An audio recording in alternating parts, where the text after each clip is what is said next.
Hello প্রিয় শিক্ষার্থী বন্ধুরা, আই স্কুলের পক্ষ থেকে সবাইকে স্বাগতম। আজকে আমরা আরেকটি টিউটোরিয়াল নিয়ে হাজির হলাম, বর্গমূল কিভাবে নির্ণয় করব।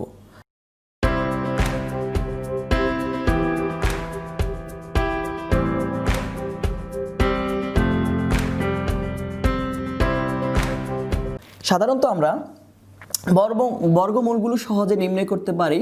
√16 মান জানি কত 4, √25 এর মান জানি কত 5, √100 এর মান জানি কত আমরা 10। কিন্তু এর পরবর্তী সংখ্যাগুলো যদি আমাদেরকে নির্ণয় করতে বলে, যেমন 625 অর্থাৎ 625, এই ধরনের সংখ্যাগুলো বর্গমূল আমরা কত সহজে নির্ণয় করতে পারবো সেই কাজটা আজকে আমরা দেখব। দেখি আমরা এই ধরনের বর্গমূলগুলো কত সহজে নির্ণয় করতে পারি। ফার্স্টে আমাদের যে কাজটা করতে হবে, 1 থেকে 10 পর্যন্ত, অর্থাৎ চাইলে আমরা 1 থেকে 10 লাগবে না, 1 থেকে 9 পর্যন্ত সংখ্যাগুলোর অর্থাৎ বর্গ সংখ্যা মনে রাখবো। তাহলে আমাদের এই কাজটা টেকনিকগুলো নির্ণয় করতে খুবই সহজ হবে। তো ফার্স্ট আমরা দেখব 625 এর বর্গমূলটা কত দ্রুত নির্ণয় করা যায়। তো 1 থেকে 9 পর্যন্ত সংখ্যাগুলোর বর্গমূল যদি আমরা মুখস্থ রাখি, তাহলে আমাদের এই বর্গ সংখ্যাগুলো অর্থাৎ বর্গমূলগুলো নির্ণয় করাটা খুব সহজ হবে। তো সেক্ষেত্রে আমরা দেখব, যেহেতু 625 এককের গড়ে আমাদের 5 আছে, তা আমরা দেখব 1 থেকে 9 পর্যন্ত কোন সংখ্যাকে বর্গ করলে এককের গড়ে 5 হয়। তো সেই ক্ষেত্রে দেখি আমরা 5কে স্কোয়ার করলে হচ্ছে কত 25। এই ছাড়া কিন্তু আমাদের কোনো সংখ্যাকে আর বর্গ করলে পাওয়া যাচ্ছে না। তাই মাথায় রাখতে হবে, যেই সংখ্যাটা পাওয়া যাবে, এই একটা সংখ্যা আমরা লিখে নিলাম 5, তার কোনো পরবর্তী সংখ্যা পাওয়া যাচ্ছে না, এককের গড়ে 5। এইবার পরবর্তী কাজটা হবে, সেকেন্ড কাজটা হবে, বর্গমূল যেহেতু বলেছে, তাহলে বর্গমূল বললে 2 গড় বাদ। বর্গমূল যদি 2 গড় বাদ হয়, তাহলে দেখো অনলি থাকে আমাদের আর কত √6।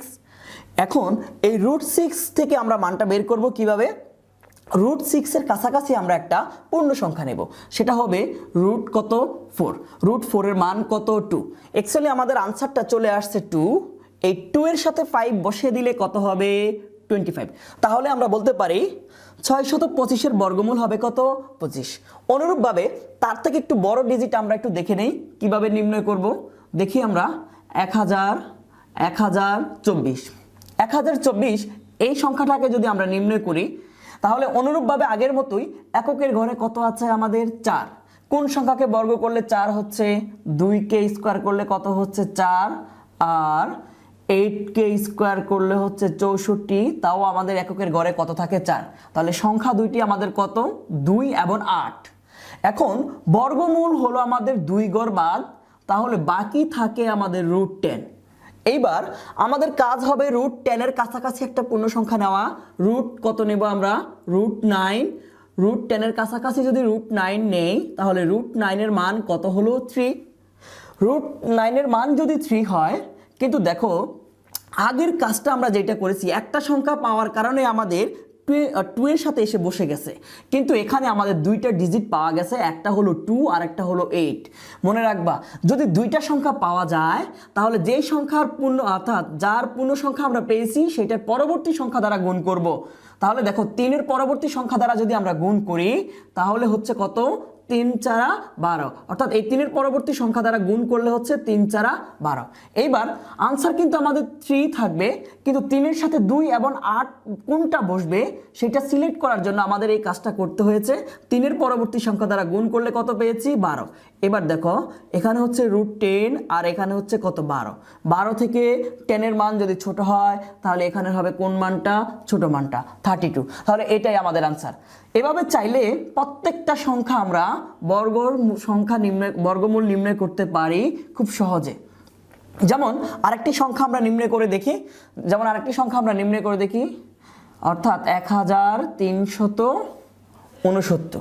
এই সংখ্যাটার বর্গমূল যদি নির্ণয় করে দেখি, তাহলে দেখো অনুরূপভাবে এককের ঘরে কত আছে 9। তাহলে কোন সংখ্যাকে করলে হচ্ছে 3কে স্কোয়ার করলে কত হচ্ছে 9, আরেকটা সংখ্যা হলো 7কে স্কোয়ার করলে কত হচ্ছে 49। এককের গড়ে 9 দুইটা সংখ্যার জন্য পাওয়া গেছে, একটা হলো আমাদের কত 3 আর একটা হলো 7। এবার বর্গমূল হলো 2 গড় বাদ, তাহলে এখানে থাকতেছে কত √13। তার কাছাকাছি একটা পূর্ণ সংখ্যা নেব √9, √9 এর মান কত হলো 3, অর্থাৎ √9 এর মান 3।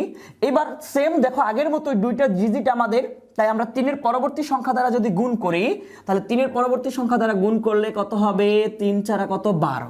কিন্তু এবার লক্ষ্য করে দেখো আগের সংখ্যাটা আর এটা সেম একই রকম, কিন্তু এখানে আমাদের আছে রুট কত 13 আর এখানে ছিল আমাদের রুট কত 10। এখানে খেয়াল করে দেখো 3 4 12, 12 থেকে রুটের যে ভিতরে মানটা 13 সেইটা হলো বড়, তাই 3 এর সাথে এখানে আমাদের বড় ডিজিটটা চলে আসবে 37। তাহলে অনুরূপভাবে যতগুলো বর্গমূল নির্ণয় করতে বলবে, অর্থাৎ রুটের ভিতর থেকে আমরা প্রত্যেকটি সংখ্যা খুব দ্রুত ক্যালকুলেটর ব্যতীত নির্ণয় করতে পারবো। আমরা আরেকটি সংখ্যা নির্ণয় করব, দেখি উইদাউট ক্যালকুলেটর, অর্থাৎ কত দ্রুত আমরা এই কাজটা নির্ণয় করতে পারি।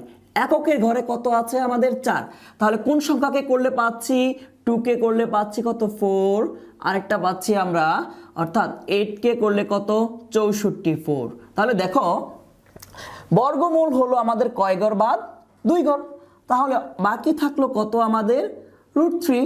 এইবার √3 কাছাকাছি পূর্ণ সংখ্যা √1, তার মান কত হবে 1, কিন্তু এখানে যেহেতু 2 এবং 8 আছে তাই 1 এর পরবর্তী সংখ্যা হলো কত 2, 2 দ্বারা গুণ করলে কত হচ্ছে 2।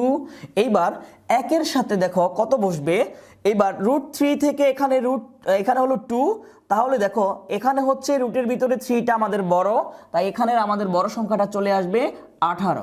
এভাবে চাইলে প্রত্যেকটি সংখ্যা আমরা রুট জাতীয় নির্ণয় করতে পারবো খুব সহজে। আশা করি এই টেকনিকটি আপনাদের খুবই ভালো লাগবে, আশা করি এই টেকনিকটুকু আপনাদের খুবই উপকার করবে, অর্থাৎ কত সহজে আমরা নির্ণয় করতে পারি সেই প্রসেসটা দেখলাম। আমাদের পরবর্তী টিউটোরিয়াল পাওয়ার জন্য আমাদের চ্যানেলটিকে সাবস্ক্রাইব করবেন, আমাদের পাশে থাকবেন।